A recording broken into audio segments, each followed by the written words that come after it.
So welcome back to the car. So since the Christmas period, we've not really done much. The car's been covered up, and I've literally just opened up the bonnet to have a look at what I kind of need to do. So I've just been quickly tidying this bit of loom that comes down here. I've cable tied it to a few places to stop it floating about. Well, the next thing is the ECU loom, an ECU plug. I want to push it back through into the passenger footwell, so then it can mount to the ECU underneath the dash where it was before, nice and secure. But unfortunately, that hole is not big enough for some strange reason. It was before, it's now not. So I'm just going to get the die grinder to that hole, open it out a little bit, get the cable back through. I have got a rubber grommet somewhere, but I'm not sure if it's big enough. I'll just quickly check. We'll get that back in, get the ECU mounted back underneath the passenger footwell, and then that is done. And then I just need to secure it back again with the other bits of loom and the bits of clips that I've got lying around. So we'll quickly get that done now, so I can get the car back together, because I want to drive it out, turn it around and pull it in the other way so I can get underneath the back end. So yeah, we'll get on with that now. So now that I've managed to get the ECU back in underneath the dash on the passenger side, one thing I've always been frustrated by is the ability to clip these up out of the way. Before, as you can see, I was using these awful strip tabs. They're just not sticky enough. So what I think I'm going to do is I'm going to make two bolt-in harness points where I'll be able to still zip tie them. I don't want to bolt them in, I don't want to clamp them down, because I need quick, easy access. And what I'm going to do is just make a few, put one there to hold all them in with a zip tie, put one the other side, over here, and do the same there. As you can see, this one's popped off, so this is just wobbling its knob off again, and possibly just put one down here to hold that in place, and one the other side as well. Let me get to show you. Come on, let's go. There we go. Go there as well. So just have this, because as you can see, this is broken off or come unstuck. And again, I'll just be able to riv nut it in. So I'll drill a hole, put a riv nut in, then I'll make a kind of a something that will allow me to put a zip tie through but bolt it down, and then hold all of that harness in place. What the fuck? Jesus. So yeah. So what I've done here is, I don't know if you can see, put a riv nut there to tie all this back. Come on. Go on. Put a riv nut just there to tie all that back, and then just there, look. Put another riv nut, and managed to scrape my knuckle off in the meantime. So now I've got those holes drilled and the riv nuts in, I'm just going to make like a kind of aluminium upstand with two holes in, just to thread the cable tie through and be able to pull it tight onto them.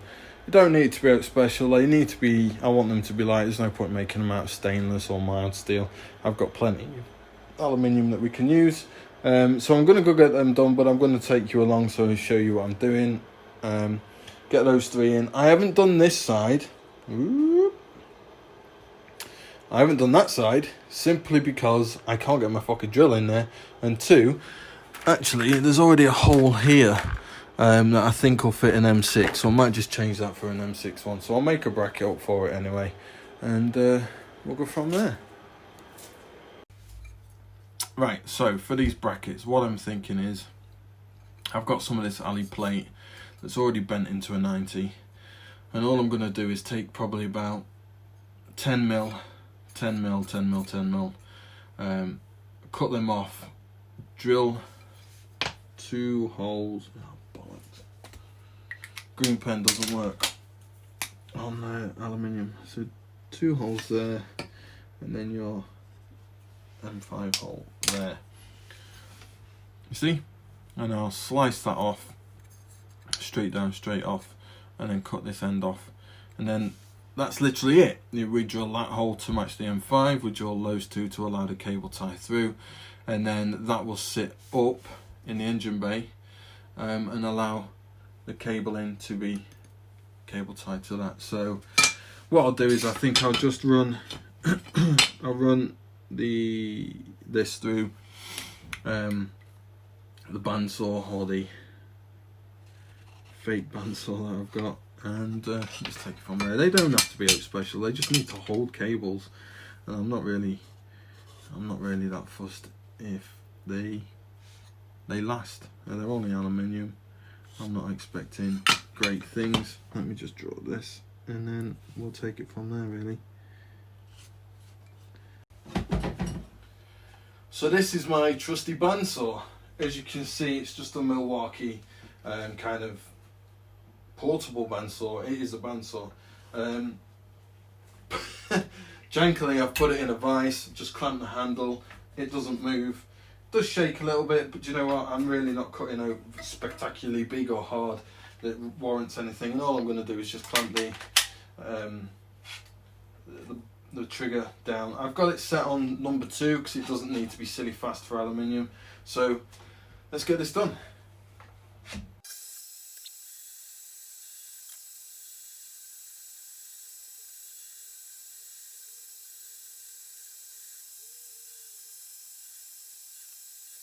Simple as that. It bit at first. I didn't quite have it stable on the bed, and it bit, but after that, not a problem. So there we are. Just nice, simple L-shaped brackets that I'm just going to drill up, shape up with a file, and then we'll get back in the car.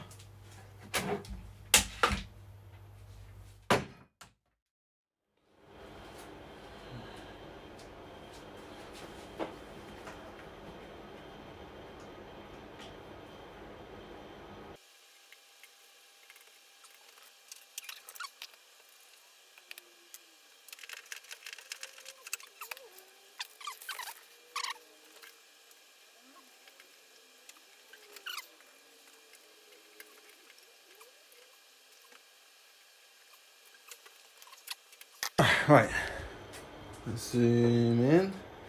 There you go. She ain't moving anywhere. Nice and light, nice and simple. Literally, that's all it needs. It doesn't need anything else, so I'm not doing anything else. Just an aluminium L bracket with 2 holes, letting the cable tie slip through and grab what it's needed. So what I'm going to do is probably cut it here, do the rest. And then probably call it a night. We've got some other things I need to do tonight, so there we go. So see you later.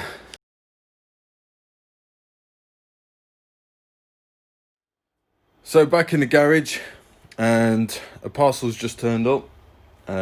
Quickly, let me just show you where the car's at. Come on, that way. There we go. Right. Covers off, ready to go. The engine bay's all ready to rock and roll. I'm just going to have to sort out quickly that mess down there. As you can see, I've got to tuck all that back, make it nice and tidy. I don't want to be diving around in that again until I could stand alone or change it completely. So, got that to do next. But I thought while the parcel turned up, might be nice. Come on, there we go.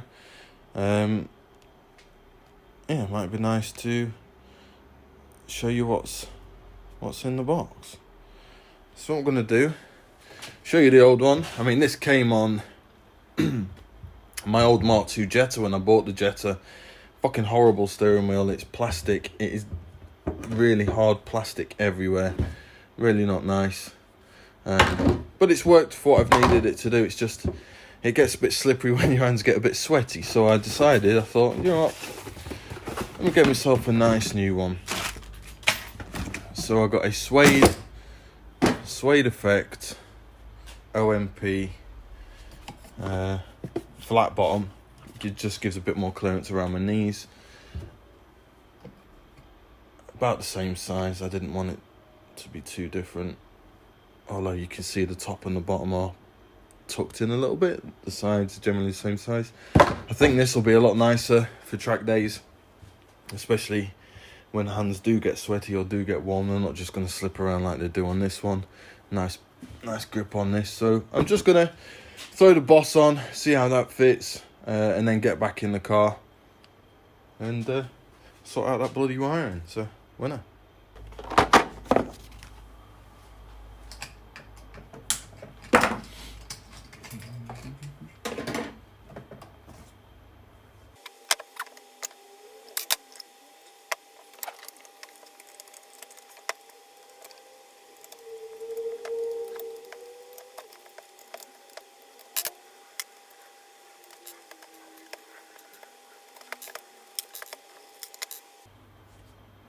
It's bent. The whole thing is absolutely bent. So this is made out of aluminium, as you can see. Really, I don't know if you see that janky.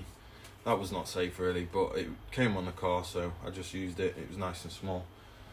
So look at that. This, however, is a lot thicker, and that's steel. That's not going anywhere. It's got a bit of weight to it, this, and I'd prefer something with a bit of weight to it than not, obviously. Last thing I want to do is be putting my face to aluminium shards. So this does come with its own bolts, which is great because it'll look a lot nicer than my attempt. So I'm going to see if they can go through. Yeah. And that's the top, and that is the top. God, that's close.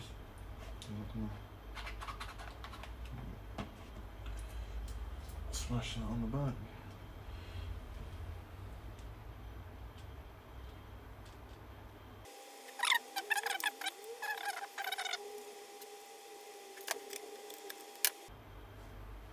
Looks alright.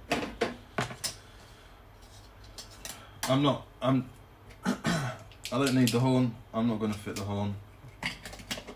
It doesn't fit with the quick boss in it anyway.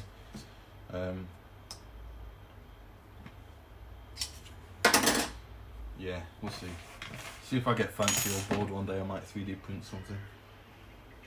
But as it sits, it's fine.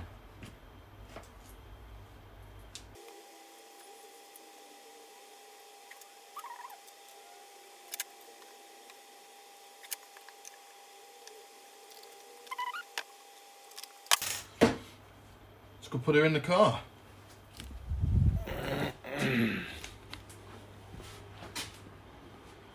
Come on, camera. Come on.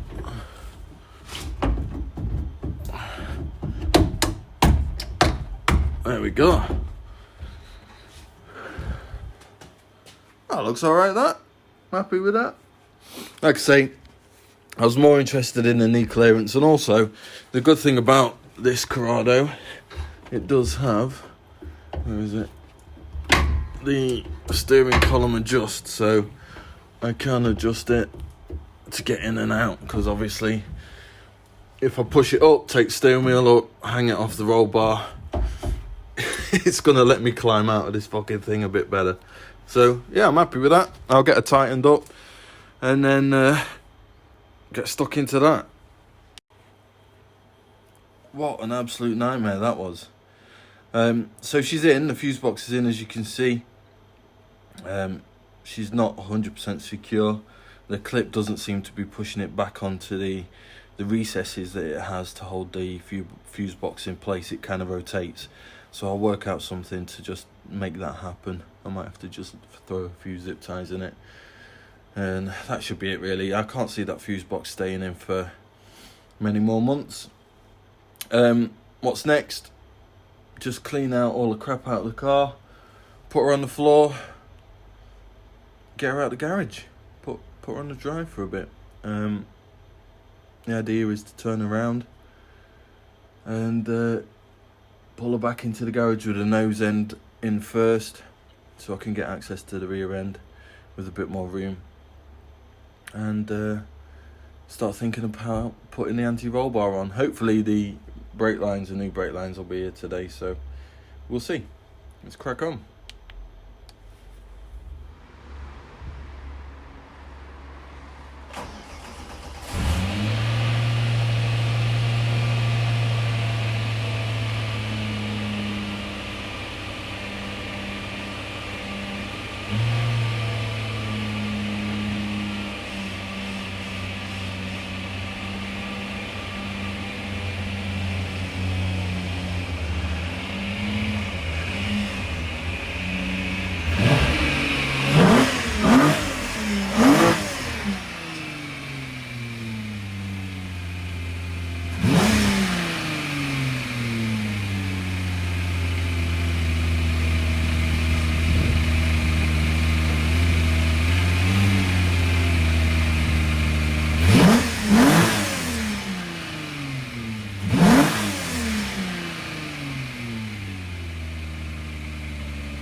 A lot of fuel.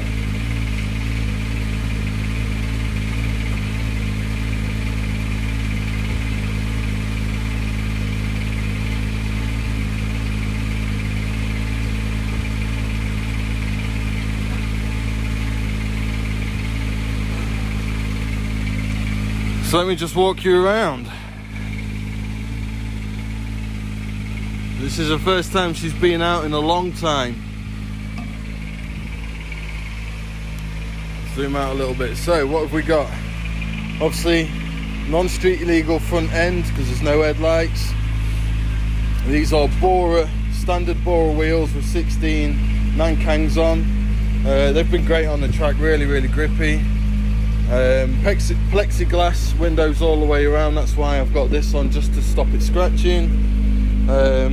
Full Jetex stainless all the way through. With decat. She's smoking a little bit, but I think that's just because of the amount of fucking fuel that I've fed into her. We'll let that clear out. She went clear not so long ago, so yeah, she's coming sweet. So it has got a full 6-point cage in it. It's got some netting. Let me see if I can open the boot. There we go. So it has got a 6-point cage in it. It is polybushed every single place it can be. It's strengthened every single place it can be. I seam welded the life out of the chassis. The chassis has been strengthened underneath. I've put strengthening bars underneath. When I next get under, I'll show you. There is nothing behind the dash at all. Obviously you've seen the engine bay a few times. We have upgraded the front and rear discs to the next size up, but I'm thinking about doing the fronts again to an even bigger disc. But she stops on a dime, so I really can't complain at that. She's idling really well, as you can hear. Yeah. Oh, hey, oh. Come on, camera. There you go. So yeah, she looks pretty fucking sweet. I'm really happy. So I need to somehow spin her around and put her in the other way. Fortunately, I do have a massive gap there that I can probably turn her around. So I'll get her turned around, pull her back in. I'm going to let her just idle for a bit. As you can see, the smoke's cleared now from the exhaust. It just needed a good start up. I'm going to let her warm up for a bit and go from there. So hope you like, guys. She's been a labour of love. Every time I touch the car, she injures me. So yeah, she's definitely one that I want to put on the track and get quick lap times out of. So winner. Well, piss, that didn't go to plan. Absolutely started pissing it down. So I'll wait till it's dry out. I'm going to just dry her off. She started fine, she went out fine. So yeah, happy days. Really happy with that. I'll bring you back later once she's turned around. Here we go. It's back in. Turn around. So what that'll enable me to do is just get underneath the rear end. Sort out this rear anti-roll bar. and the rear brake lines that I need to change. What I'll do is I'll just move it, I'll put her back on the dollies, move her over to this side so she's flush against the wall, and that will give me plenty of room to just work on the rear end, work on the dash, because I want to start putting all the gauges and the switches in, which is kind of next on the list to do, really. As you saw when I got her outside, she ran fine, she warmed up really nice and fine. But what I will do now is just quickly protect these windows again, the plexiglass all the way around, to stop this, as you can see, this marring, scratching kind of thing. I'm just trying to minimise it down as much as possible, because obviously when the sun hits it, it just blooms, and I really don't want to be that bloom to affect when I'm driving, or take my eye away from the track when I'm on the track. So it's just simple things like that makes such a difference. So yeah, I do want to redo this panel, purely for that reason, that whole reason there. I don't like the way there's a gap there, and also I want to seal around it as well. So I want to redo that at some point. But that's it pretty much for this episode, the pre-New Year's episode. We've got a big announcement coming on the channel, and I'm hoping you enjoy seeing the history of Kakepipe, where we've come from, what we've done, and where we want to go, and a bit more feature rich of the cars. So take it easy, guys. Enjoy, have a good Christmas, have a good New Year's, and we'll see you later.